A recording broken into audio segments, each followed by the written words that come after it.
A graça e a paz do nosso Senhor Jesus Cristo, a nossa amada Igreja Batista Jerusalém. Estamos aqui para a composição de mais um vídeo para a nossa EBD, para a nossa Escola Bíblica Dominical. Queria deixar um abraço para cada membro, para cada irmão, para cada irmã da nossa Igreja Batista Jerusalém, em especial para a classe Esther. Confesso que estou com muita saudade de todos. Meus irmãos, a lição de hoje, uma lição que tem me causado muitas inquietações, muitas reflexões, algo que Deus colocou em meu coração para compartilhar com os irmãos, tem como título Suportando as Lutas, Descansando no Senhor. E nós estruturamos a classe em 4 questionamentos, e à medida que a gente for respondendo esses questionamentos, a gente vai tentando construir, né, essa ideia de como nós podemos suportar as lutas, aprendendo a depender e a descansar no Senhor. Antes de partirmos para a lição, eu queria deixar aqui algumas premissas, né? Meus irmãos, a gente tem que lembrar que o nosso referencial ético e moral são os valores cristãos, são os valores que estão na palavra do Senhor, são os valores que o Senhor Jesus Cristo, quando esteve aqui na sua primeira vinda, trouxe o sentido completo, o sentido do amor desses valores. Ou seja, meus irmãos, não há mais novidade. O que tinha que ser completado foi completado com o Senhor Jesus. Então, os valores que nós cremos e buscamos seguir em nossas vidas são os valores que estão na palavra de Deus, os valores cristãos baseados no amor, baseados naquilo que Deus propôs para nossas vidas. Mas, meus irmãos, a nossa sociedade atual tem realmente nos assustado pelas suas características. Primeiro, que os valores que estão sendo seguidos na sociedade são valores completamente deturpados, tendo como referencial os valores cristãos. A gente está vivendo realmente num mundo que parece que as coisas estão de cabeça para baixo. Aí alguém pode dizer assim, Guto, mas desde quando houve a inserção do pecado no mundo, sempre houve maldade. É verdade. Mas a impressão que nos dá é que tem aumentado e tem aumentado muito, né, a maldade no mundo. A gente tem visto desde pequenas situações que parece que as pessoas têm baseado realmente a sua vida, as suas ações em maldade, em falta de amor ao próximo, até grandes acontecimentos, catástrofes, né, homicídios, roubos, pessoas que entram no cinema atirando em diversas e chegam na praça pública e são capazes de colocar uma bomba, enfim. A gente tem visto a maldade se alastrando no mundo. Isso tem nos causado muitas inquietações, né, de como viver nesse cenário. Estamos na sociedade, vivemos numa sociedade que, parem para observar, meus irmãos, todo mundo quer ser ouvido, mas ninguém quer ouvir. As pessoas querem falar, querem que o outro a ouça com atenção e entenda, mas não estão dispostas a ouvir o outro. Porque nós estamos vivendo numa sociedade individualista, egoísta, que as pessoas só pensam em si, as pessoas se relacionam umas com as outras, preocupadas com o que aquela outra pessoa tem para lhe oferecer. As redes sociais têm demonstrado isso, né? As relações são efêmeras, não têm profundidade, não demonstram amor, as pessoas vivem mentiras, mostrando uma realidade que não é verdadeira. Nas redes sociais todo mundo é feliz, todo mundo é bem sucedido. Há uma valorização da aparência, né? Vivemos essa valorização da aparência, valorização da carne e o apego, o amor ao dinheiro, né? As questões materiais. Esse é o cenário que nós estamos vivendo. Então a gente tem que entender essas premissas. Os nossos valores são aqueles que estão na palavra de Deus, que o Senhor Jesus completou, mas o mundo tem vivido um cenário de muita maldade. Antes dos questionamentos que vão estruturar essa lição de hoje, eu queria lembrar aqui com os irmãos o texto que está lá em João 16:33, que o próprio Senhor Jesus nos ensinou, né? Nos disse: Eu lhes disse essas coisas para que em mim vocês tenham paz. Neste mundo vocês terão aflições, contudo, tenham ânimo, eu venci o mundo. O Senhor Jesus deixou bem claro que nós passaríamos por aflições, mas tendo Ele como referencial, que tivéssemos bom ânimo, porque Ele venceu o mundo. E aí, meus irmãos, a primeira pergunta que eu deixo e que vai estruturar a nossa reflexão: por que há tanto sofrimento na Terra? E parece que esse sofrimento tem aumentado a cada dia. Por que há esse sofrimento? E aí, quando a gente vai evangelizar, é uma pergunta que a gente ouve muito, né, das pessoas que não conhecem a Cristo. Como é que pode existir um Deus tão bom, tão grande, tão amoroso e permite tanto sofrimento, fome, guerras, terremoto?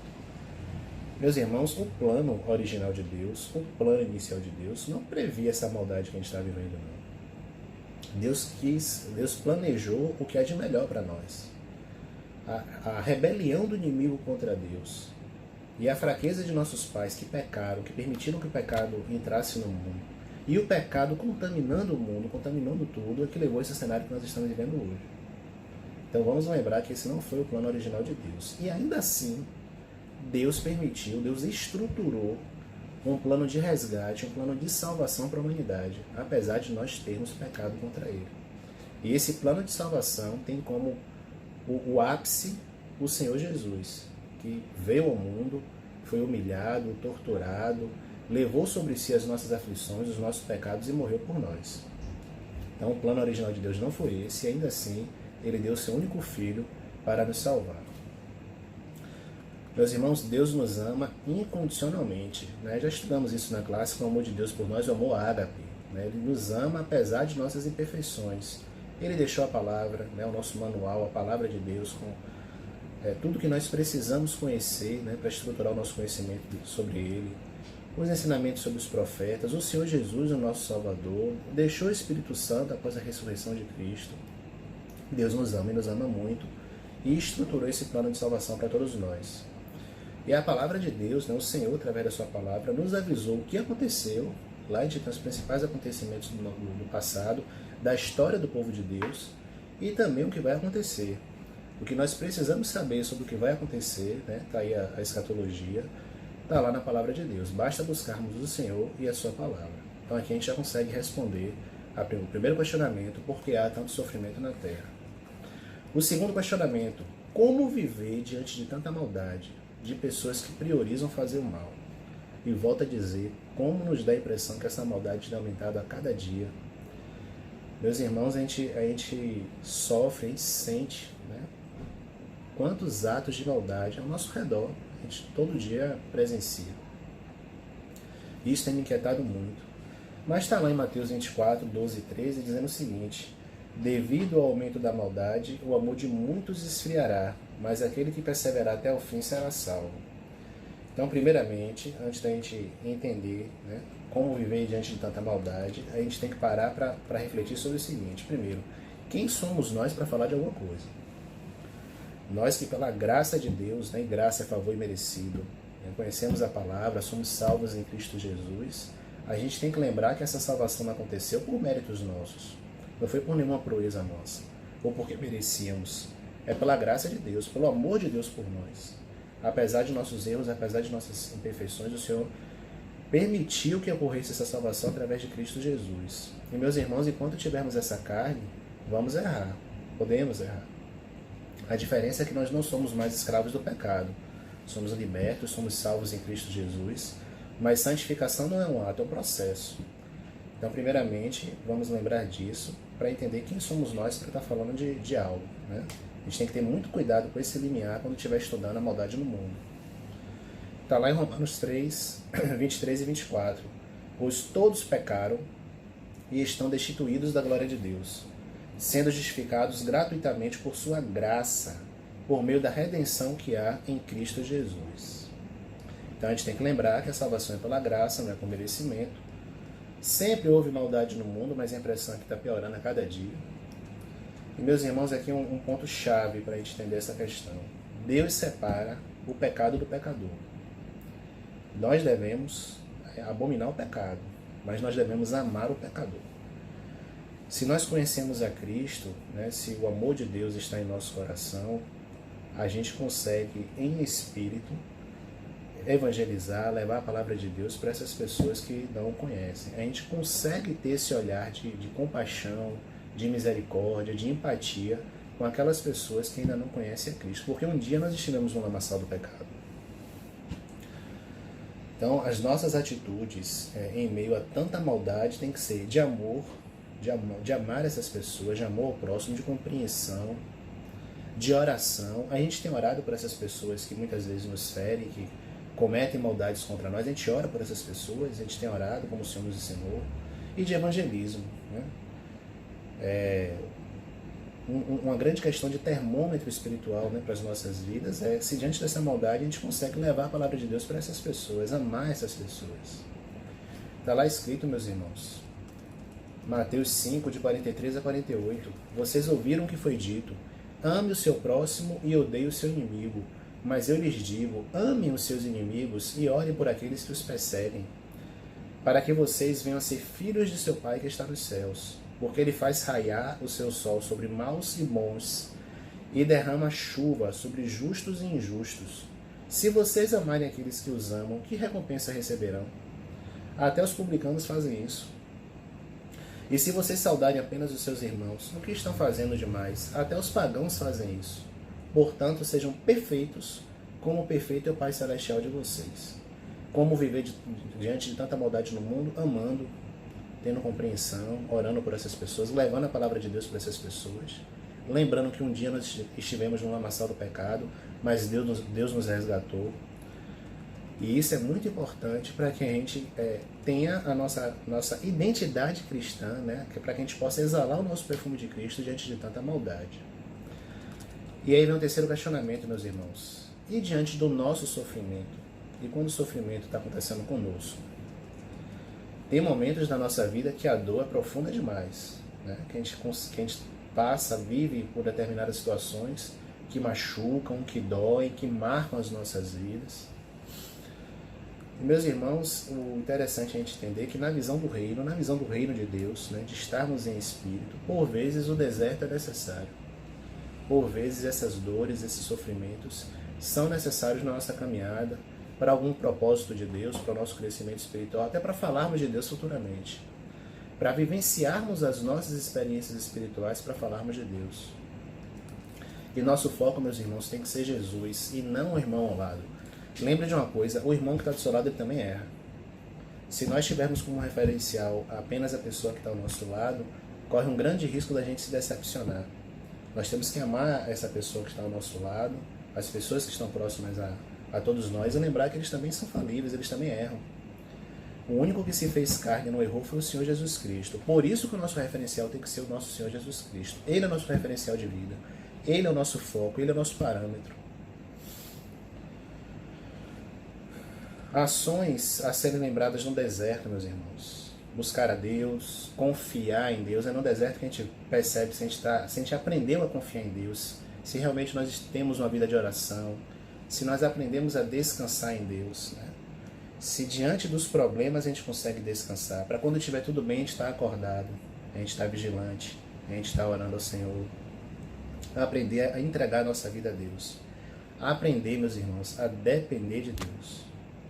Aliás, depender de Deus, eu acho que vale até um estudo, uma classe só para esse tema, para que a gente realmente não confie em nossas capacidades, em nossos sentidos, naquilo que é palpável, que a gente está vendo, mas que a gente consiga realmente depender do nosso Deus, porque realmente a gente depende dele.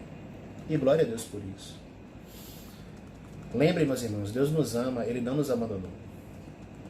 Está lá em 1 Coríntios... Agora aqui uma comparação que eu queria fazer interessante, com dois textos, né? Um de 1 Coríntios e um de 2 Coríntios. 1 Coríntios 10, 13 diz o seguinte: não sobreveio a vocês tentação que não fosse comum aos homens, e Deus é fiel. Ele não permitirá que vocês sejam tentados além do que podem suportar. Mas quando forem tentados, Ele lhes providenciará um escape, para que o possam suportar. Observe que o texto está falando de tentação. Quem nos tenta é o inimigo de nossas almas. O mundo, o pecado. E aqui o texto está dizendo que Deus não permite que a gente seja tentado além do que a gente possa suportar. Mas em 2 Coríntios, no capítulo 1, 8 e 9, diz o seguinte: irmãos, não queremos que vocês desconheçam as tribulações, não é mais tentações, ele está falando de tribulações, que sofremos na província da Ásia, as quais foram muito além da nossa capacidade de suportar, a ponto de perdermos a esperança da própria vida. De fato, já tínhamos sobre nós a sentença de morte, para que não confiássemos em nós mesmos, mas em Deus, que ressuscita os mortos. O versículo 9 responde o 8, né? Aqui ele está falando de tribulações, e Deus por vezes permite que a gente passe por tribulações, que a gente passe por provações, que é diferente de tentação, quem nos tenta é inimigo. E essas tribulações que Deus por vezes permite que a gente passe, podem ser superiores à capacidade que nós temos de suportar. Mas como assim, Guto? Deus vai permitir que eu passe por uma tribulação que é superior ao que eu posso suportar? Sim. Para que a gente, aí o versículo 9 responde, para que a gente não confie em nós, para que a gente aprenda a confiar em Deus, para que a gente aprenda a depender de Deus.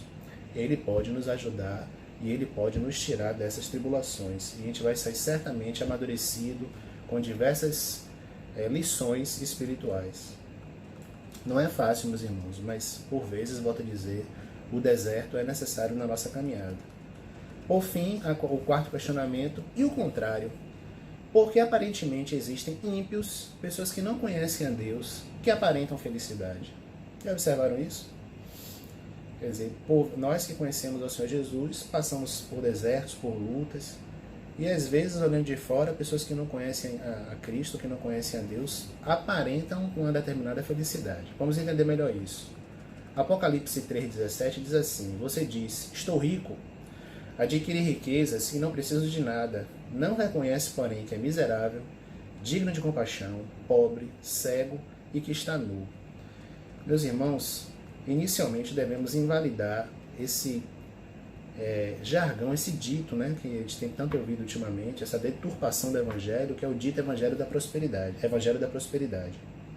A associação entre prosperidade material e crescimento espiritual não é verdadeira. Não foi isso que o Senhor Jesus ensinou. A gente abriu lição vendo lá que o Senhor Jesus disse que nós passaremos por aflições. Esse dito evangelho da prosperidade é uma deturpação do evangelho. Não foi o que o Senhor Jesus nos ensinou. Não há essa associação. Então a gente já tem que começar por esse caminho, entendendo essa construção.